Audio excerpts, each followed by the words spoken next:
96세. 이 숫자를 들으면 어떤 생각이 떠오르시나요? 아마도 대부분의 사람들은 병원 침대에 누워 있거나 휠체어에 의존하며 누군가의 도움 없이는 일상생활이 어려운 모습을 떠올리실 겁니다. 하루 종일 TV 앞에 앉아 있거나 과거의 추억만 되새기며 살아가는 그런 모습 말이죠. 하지만 잠시만요. 정말 나이가 들면 그렇게 살 수밖에 없는 걸까요? You are never too old to learn이라는 말이 있습니다. 배우는 데 있어 너무 늦은 나이는 없다 라는 뜻입니다. 그런데 정말 현실에서 가능한 이야기일까요? 오늘 여러분께 소개할 이야기는 이런 의문에 대한 명확한 답을 보여줍니다. 미국 캘리포니아에 사는 베티 파커 할머니. 그녀는 96세의 나이에도 여전히 혼자 집안일을 하고 새로운 취미를 배우며 젊은 친구들과 어울립니다. 그런데 더 놀라운 건 그녀가 가장 활발하게 새로운 도전을 시작한 시기가 90세를 넘어서부터라는 사실입니다. 93세에 도서관 봉사활동을 시작했고 94세에 카드게임을 배웠으며 95세에는 스마트폰 사용법을 익혔습니다. 최근 CNN에서 소개된 베티 할머니의 이야기는 전 세계 사람들에게 큰 감동과 함께 나이 듦에 대한 새로운 시각을 제시했습니다. 사실 우리는 노화라는 단어에 너무 익숙해져 있습니다. 나이가 들면 당연히 몸이 약해지고 기억력이 떨어지고 새로운 것을 배우기 어려워진다고 생각하죠. 하지만 베티 할머니는 이런 고정관념을 완전히 뒤집어 놓았습니다. 그녀가 보여주는 것은 단순히 오래 사는 법이 아니라 어떻게 나이 들어도 활기차게 의미 있게 살 수 있는지에 대한 살아있는 증거입니다. 더 중요한 것은 베티 할머니가 특별한 재능이나 엄청난 재력을 가진 사람이 아니라는 점입니다. 평범한 중산층 가정에서 평생을 살아온 우리와 다름없는 할머니라는 것이죠. 그렇다면 그녀의 비결은 무엇일까요? 어떻게 96세의 나이에도 이렇게 활기차게 살 수 있을까요? 오늘 우리는 베티 파커 할머니의 일상을 들여다보며 그녀만의 특별한 장수 비결을 배워보겠습니다. 그리고 여러분도 나이에 상관없이 지금 당장 실천할 수 있는 삶의 지혜를 발견하게 될 거예요. 지금 시작하겠습니다. 베티 파커 할머니의 하루는 새벽 6시부터 시작됩니다. 하지만 그녀는 일찍 일어나는 게 건강에 좋아서가 아니라 새가 지저귀는 소리를 듣는 게 좋아서 일찍 일어난다고 합니다. 새소리는 매일 다르거든요. 계절마다, 날씨마다 새들이 부르는 노래가 달라요. 이 소리를 놓치고 싶지 않아서 일찍 일어나는 거예요. 베티 할머니는 창문을 열고 5분 정도 새소리에 귀를 기울입니다. 그리고 그날 들은 새소리에 대해 작은 메모를 남겨봅니다. 오늘은 로빈이 유난히 많이 울었네. 봄이 오려나 봐. 이런 식으로 간단한 한 줄을 적는 것이 그녀의 하루 시작입니다. 아침 식사 후 그녀는 집 앞 정원을 돌봅니다. 무릎이 아파도 직접 물을 주고 잡초를 뽑습니다. 의사는 무릎에 무리가 간다고 하지만 제가 키운 토마토가 빨갛게 익어가는 걸 보면 무릎 아픈 건 잊어버려요. 베티 할머니의 정원은 그리 크지 않습니다. 하지만 토마토, 당근, 허브 등 다양한 채소들이 자라고 있습니다. 정원 일은 제가 할 수 있는 가장 좋은 운동이에요. 몸도 움직이고 마음도 평화로워져요. 오전 10시 베티 할머니는 근처 도서관으로 향합니다. 걸어서 15분 거리지만 그녀는 이 시간을 즐깁니다.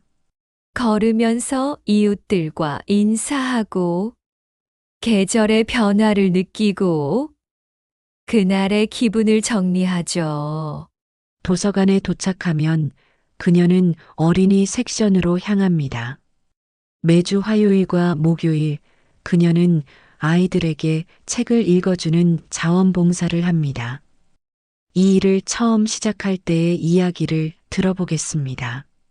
93세에 처음 도서관에 갔을 때 정말 떨렸어요.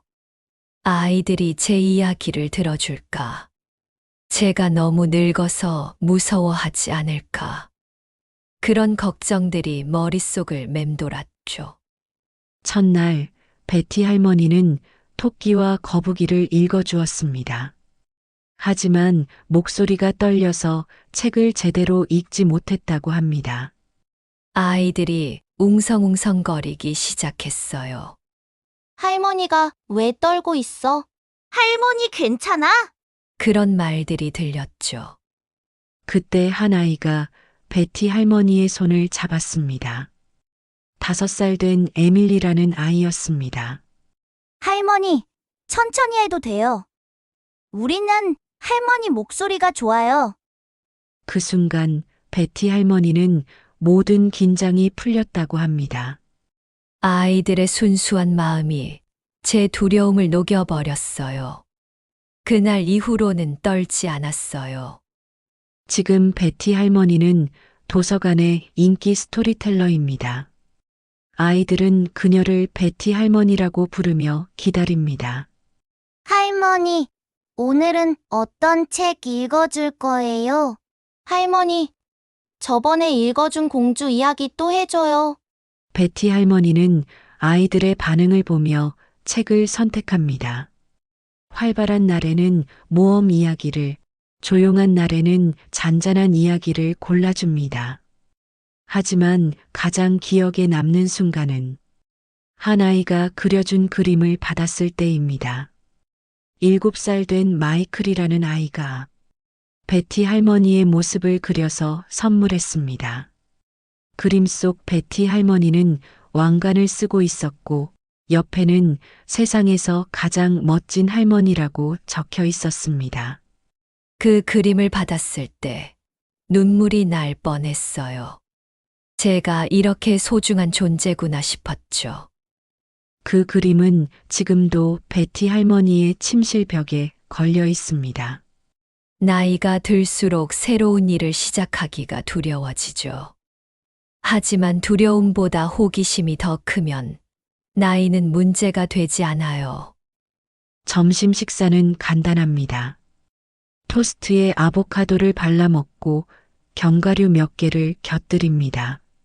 건강 식단이라고 거창하게 부르지 마세요. 그냥 맛있게 먹는 거예요. 오후 2시 베티 할머니는 또 다른 모험을 시작합니다. 바로 브릿지 카드 게임입니다. 94세에 시작한 이 게임은 베티 할머니에게 새로운 세계를 열어주었습니다. 처음에는 룰을 이해하는 것도 어려웠어요. 카드가 52장이나 되는데 어떤 카드를 언제 내야 하는지 혼란스러웠죠. 베티 할머니는 매주 수요일 동네 커뮤니티 센터에서 다른 할머니들과 카드를 칩니다. 그런데 처음 몇 주 동안은 계속 졌습니다. 다른 할머니들은 10년 넘게 카드를 쳐왔는데 베티 할머니만 초보자였거든요. 첫 한 달은 정말 속상했어요. 매번 지기만 하니까 자신감이 떨어졌죠. 역시 나이가 들어서 새로운 걸 배우기는 어려워. 그런 생각도 들었어요. 하지만 베티 할머니는 포기하지 않았습니다. 집에서 혼자 카드를 펼쳐놓고 연습했습니다. 유튜브에서 브릿지 게임하는 방법을 찾아봤어요. 95세에 유튜브를 배운 이유가 카드 게임 때문이었죠. 그리고 3개월 후 베티 할머니는 첫 승리를 거두었습니다. 그날 집에 와서 혼자 만세를 불렀어요. 96세에 이런 기쁨을 느낄 수 있다니. 지금 베티 할머니는 브릿지 클럽의 핵심 멤버입니다. 다른 할머니들도 베티 할머니의 성장을 인정합니다. 베티는 우리 클럽의 희망이에요. 94세에 시작해서 이렇게 실력이 늘다니 우리도 새로운 걸 배우고 싶어져요. 베티 할머니는 카드 게임을 통해 새로운 친구들을 만났고 무엇보다 자신감을 되찾았습니다. 머리가 굳는다고요. 천만에요. 새로운 걸 배우면 머리가 더 맑아져요. 저녁에는 파이를 굽습니다. 베티 할머니는 매주 새로운 파이 레시피에 도전합니다. 월요일은 애플파이, 화요일은 체리파이. 이런 식으로 정해놓지 않아요. 그날 기분에 따라 만들고 싶은 파이를 만들어요. 지난주에는 초콜릿 파이에 도전했습니다. 하지만 오븐 온도를 잘못 맞춰서 타버렸습니다. 96세에도 여전히 실수하네요. 하지만 괜찮아요. 실패도 경험이니까요. 베티 할머니는 실패한 파이도 버리지 않습니다. 탄 부분을 떼어내고 아이스크림과 함께 먹습니다. 완벽하지 않아도 맛있어요. 인생도 마찬가지죠.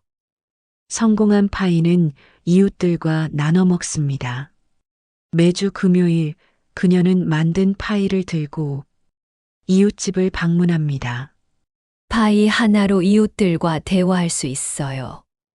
베티 할머니가 또 파이를 만들어 왔네.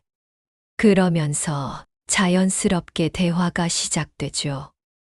베티 할머니의 파이는 동네에서 유명합니다. 하지만 그녀에게 파이 굽기는 단순한 취미가 아닙니다. 파이를 만들면서 생각을 정리해요. 반죽을 치대면서 그날 있었던 일을 되돌아보고 오븐에서 구워지는 동안 내일 계획을 세우죠. 실패를 두려워하면 새로운 걸 시도할 수 없어요. 96세에도 여전히 배우고 성장할 수 있다는 게 제가 살아있다는 증거죠.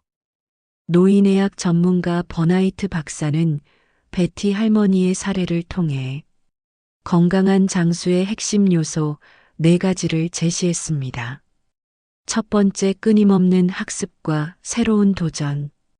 베티 할머니는 90세가 넘어서도 새로운 취미를 시작했습니다. 뇌과학 연구에 따르면 새로운 것을 배우는 것은 뇌의 신경가소성을 활성화시켜 치매 예방에 도움이 됩니다. 버나이트 박사는 베티 할머니의 사례를 신경가소성의 살아있는 증거라고 표현했습니다. 일반적으로 나이가 들면 뇌세포가 죽어간다고 생각하지만 최근 연구에 따르면 새로운 학습은 뇌세포 간의 새로운 연결을 만들어냅니다. 베티 할머니는 93세에 독서 지도를 시작했고 94세에 카드게임을 배웠으며 95세에는 스마트폰 사용법을 익혔습니다. 각각의 새로운 도전이 뇌의 다른 영역을 자극합니다. 독서 지도는 언어 영역을, 카드게임은 논리적 사고 영역을, 스마트폰은 기술적 학습 영역을 활성화시키죠.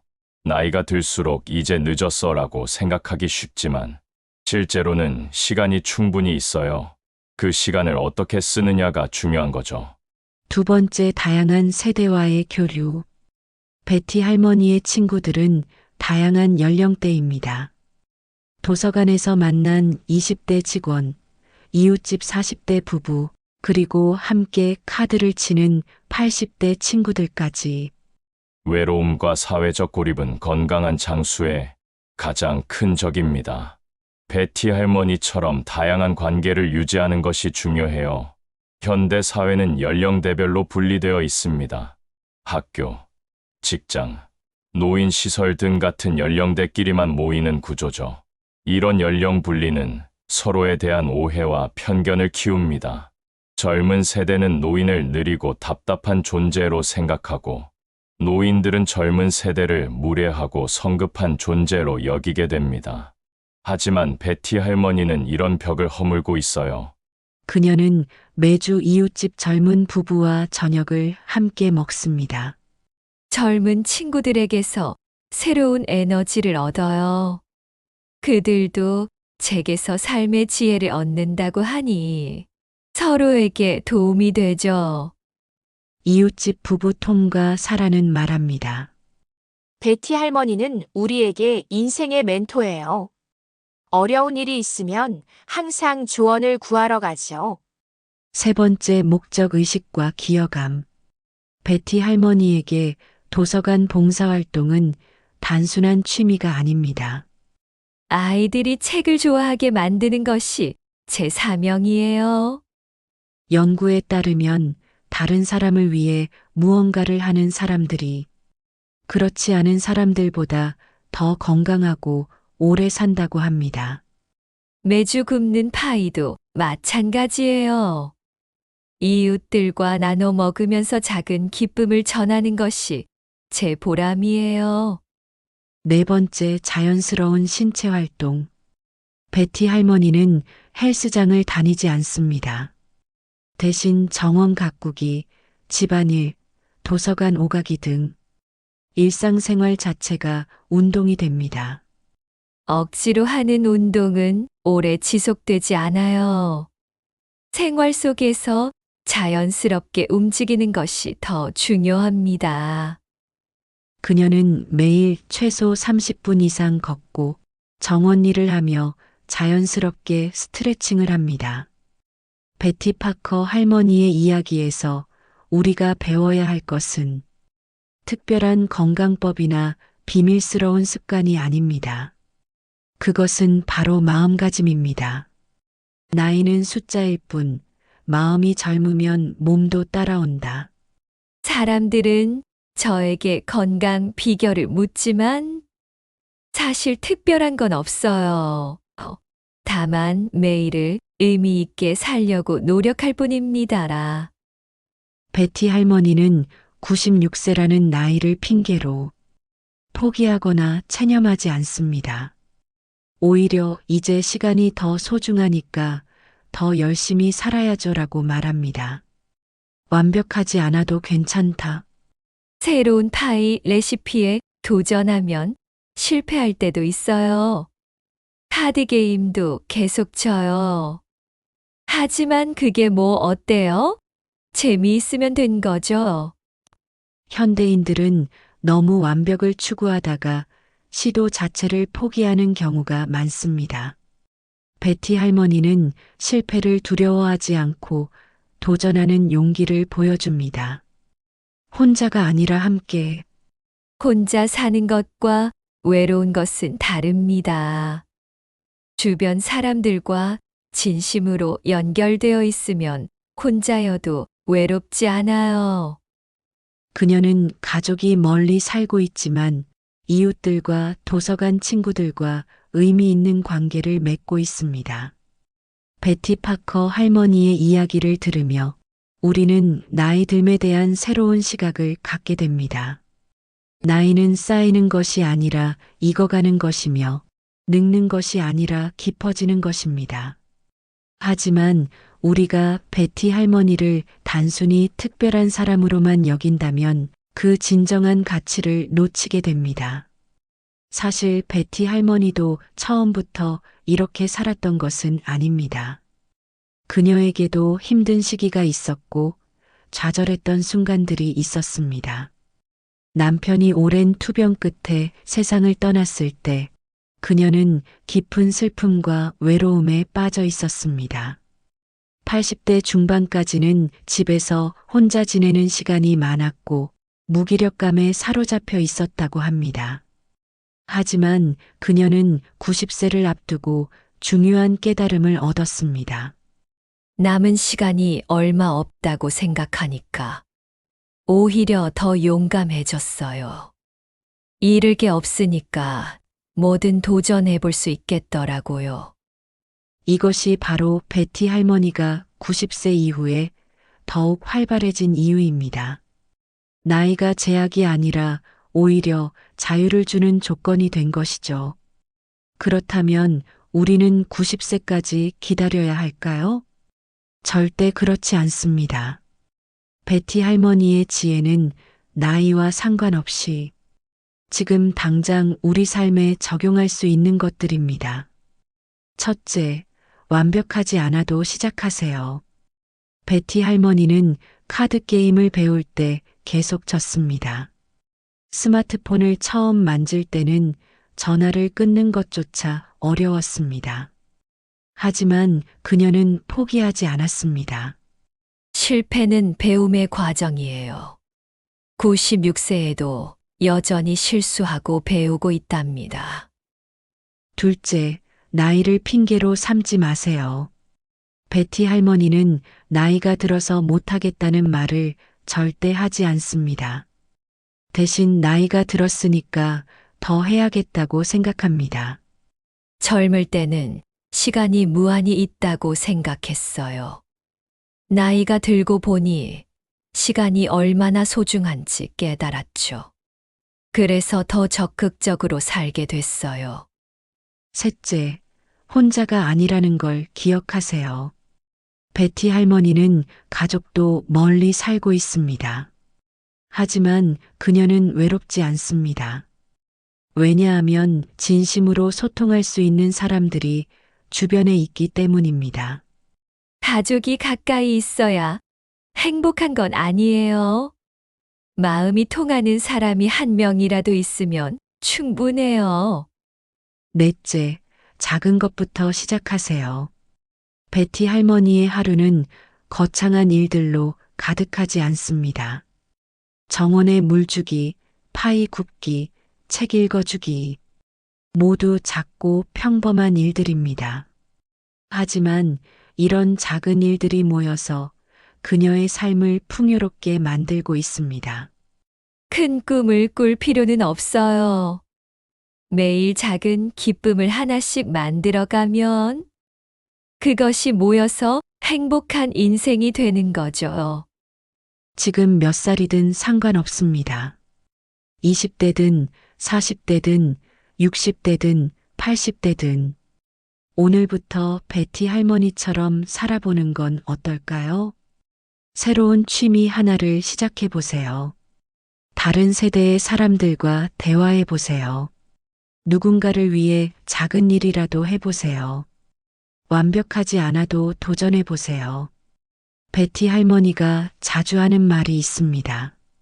인생은 길지만 좋은 날들은 생각보다 빨리 지나가요. 그러니까 오늘을 의미 있게 사세요. 내일도 중요하지만 오늘이 더 중요해요. 96세의 나이에도 여전히 새로운 꿈을 꾸고 도전하며 성장하는 베티 파커 할머니. 그녀의 이야기가 우리에게 전하는 메시지는 명확합니다. 나이는 핑계가 아니라 기회입니다. 오늘도 당신의 인생에 새로운 페이지를 써보세요. 베티 할머니처럼 말이죠. 그리고 기억하세요. 지금 이 순간도 당신의 인생에서 가장 젊은 순간입니다. 나이가 들수록 시간이 더 소중해진다. 그러니까 더 용감하게 살아야 한다. 오늘 소개해드린 베티 파커 할머니의 이야기는 2025년 7월 CNN에서 실제로 보도된 내용을 바탕으로 제작되었습니다. 96세의 나이에도 여전히 활기차게 살아가는 베티 할머니의 실제 모습을 통해 우리는 건강한 노후 생활에 대한 진정한 지혜를 배울 수 있었습니다. 다만 오늘 들려드린 일부 내용들은 교육적 메시지 전달을 위해 스토리텔링 형식으로 각색된 부분이 있음을 양해해 주시기 바랍니다. 여러분의 인생에 베티 할머니의 지혜가 함께하기를 바랍니다. 오늘도 찾아주셔서 감사합니다. 내일 아침에 눈을 뜨면 베티 할머니처럼 새로운 하루를 설레는 마음으로 시작해 보세요. 좋은 꿈 꾸시고 편안한 밤 되시길 바랍니다. 지혜의 바다였습니다. 감사합니다.